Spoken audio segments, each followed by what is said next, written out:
Hey, Miles here at Tactical Hyve, and welcome to this week's dry fire and live fire session. We are continuing our discussion on drawing from concealment, and today we're talking about drawing from the 4:30, 5 o'clock position, which is another common concealed carry position. So if you're interested, make sure to stay tuned.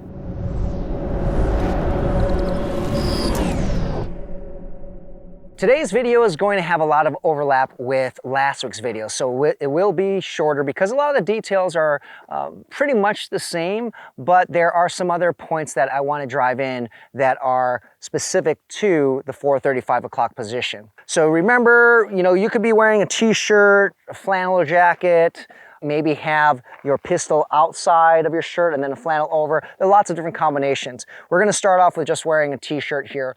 And if you watch the last week's video, a lot of the dealing with an outer garment is kind of the same thing. So a lot of it will apply. So if you're interested, just watch last week's video. So dealing with just a normal t-shirt here, the same thing goes. We have to defeat our garment. Are your hands down here? If your hands are down here, then you're more efficient defeating your garment from down here.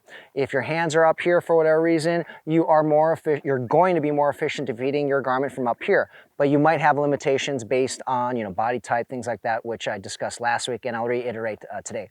So let's just start with our arms here. I'm carrying here on the 4:30, 5 o'clock position. You definitely want to make sure you're set up for this. Let's say with this veteran holster, I've canted it, I have the actual ride height, everything is set up to kind of my liking for this position.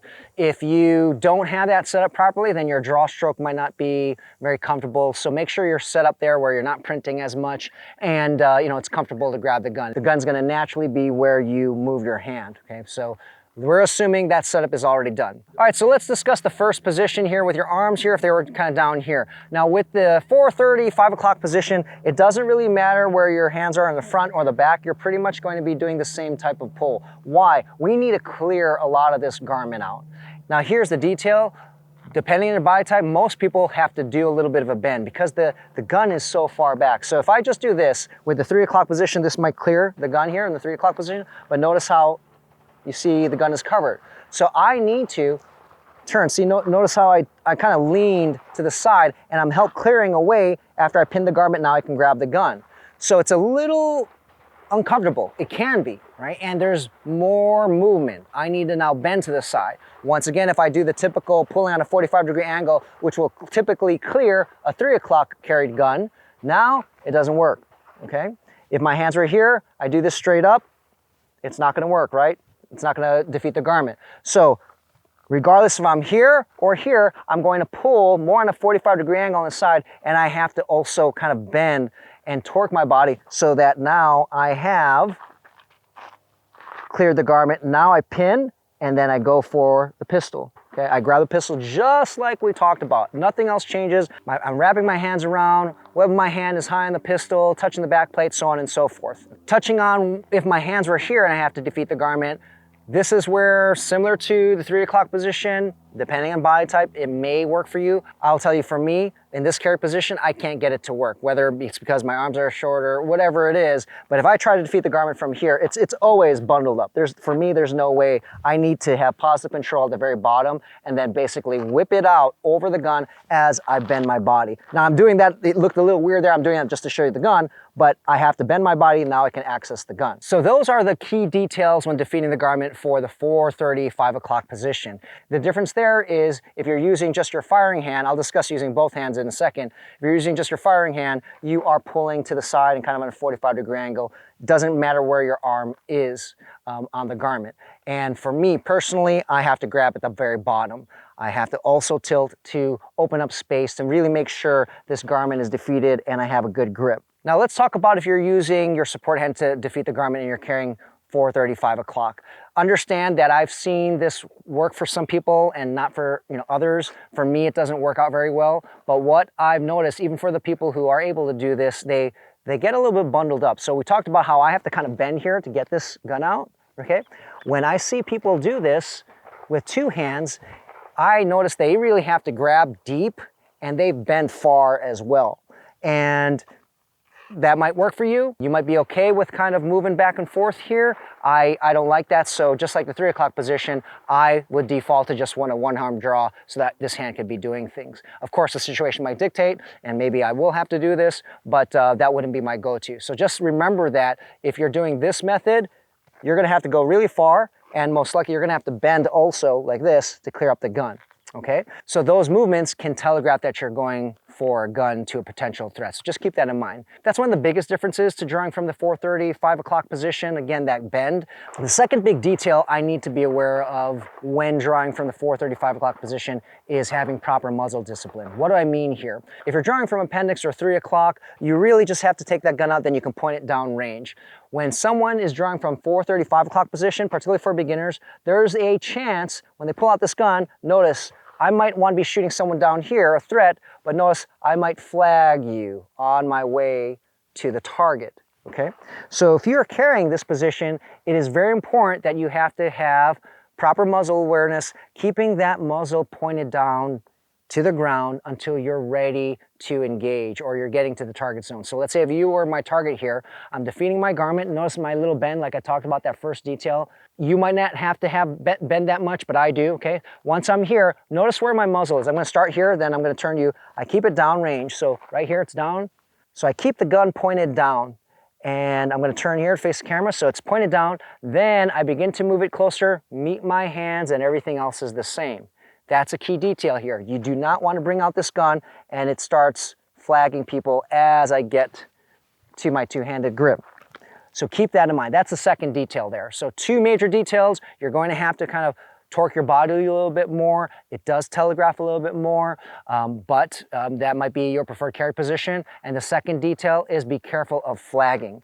Another thing about this position, this applies to all carry positions, but more so for this position because you can't really see yourself reholstering. If you're practicing this, this is where you need to really be safe, okay? Because you can't clearly see your holster, depending on how far back this is. You make sure your finger is off the trigger. Okay, if you have a safety, make sure it's unsafe, and do not rush to reholster. Look at your holster, make sure everything is clear, nothing is going to be touching your trigger, and then safely reholster. This is different from the appendix where you can see everything. Some people, depending on your flexibility, it can get dangerous because I've seen people in classes, they're literally like this because they can't even look.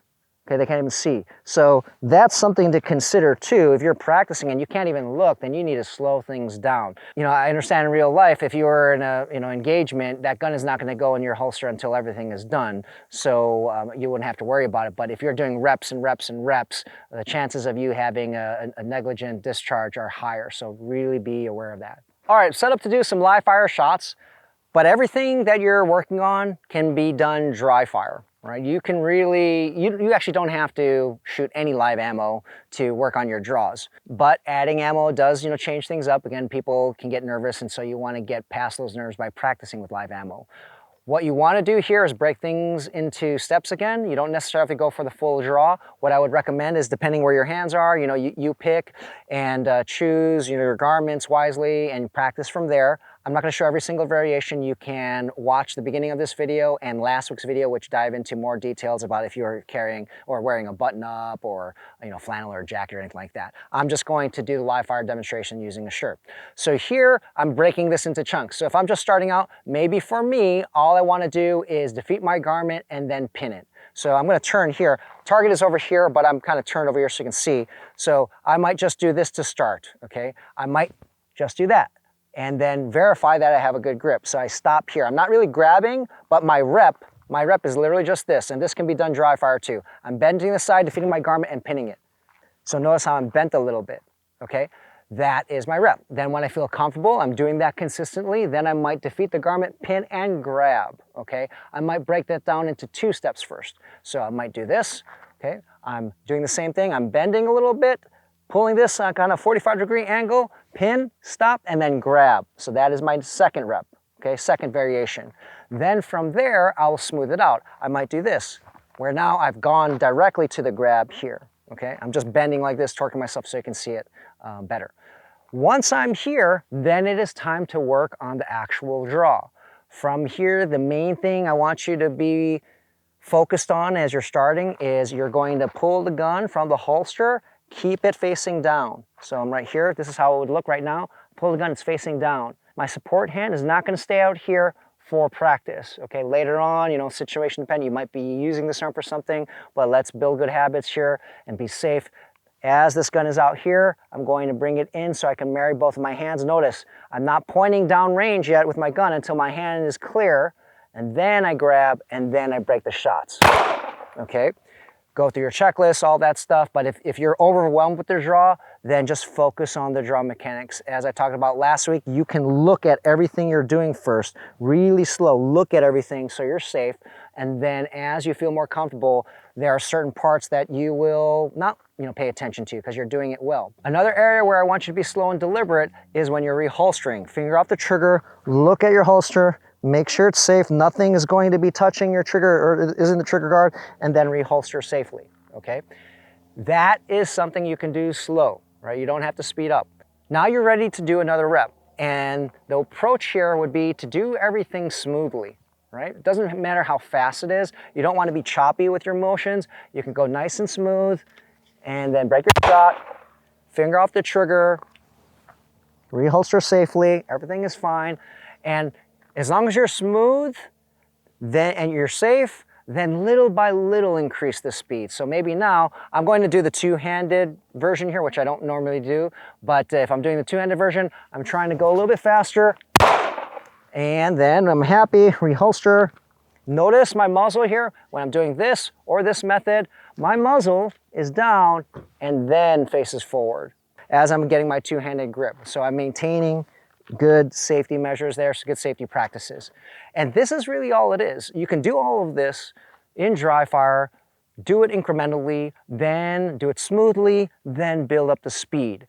Make sure you're doing things safely, and depending on your setup and what you're wearing for clothing, that will dictate what techniques you use in your dry fire and your live fire practice. And you can check out last week's video for more details on that, where I covered flannels and jackets and things like that. All right, that wraps up our last major concealed carry position that we're going to be talking about. These are just some major techniques out there. You will encounter different variations, and the main thing is to have a baseline, start practicing, particularly if you're a beginner, and if you've been following this series but you don't really need to know how to draw, then this is a good start, all these carry position videos. Next week, we're going to touch on the standard outside the waistband draw from the 3 o'clock position. I hope you guys liked the video. As always, if you did, give us a thumbs up. Let us know what you think in the comments section, and don't forget to subscribe. See you guys next week.